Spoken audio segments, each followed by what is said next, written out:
In this video, I will show with you how you can check easily online with Tap Air Portugal. So if you want to interested, let's get started. First, go to Google and search for Tap Portugal. Look for official website here. This is official website, friends, and then you will see this page. From this page, just click on check-in. So you have check-in state. If you write your booking codes and write your passenger last name, the booking codes you can extract it from this ticket number. For example, this is your booking codes.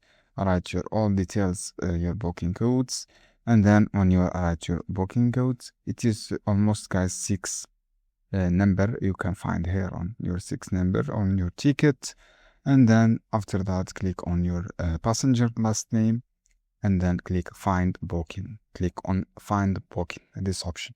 It is easily steps you can do, guys. I hope this guide helpful for you. Don't forget give like and give share this video for more content, and see you another video.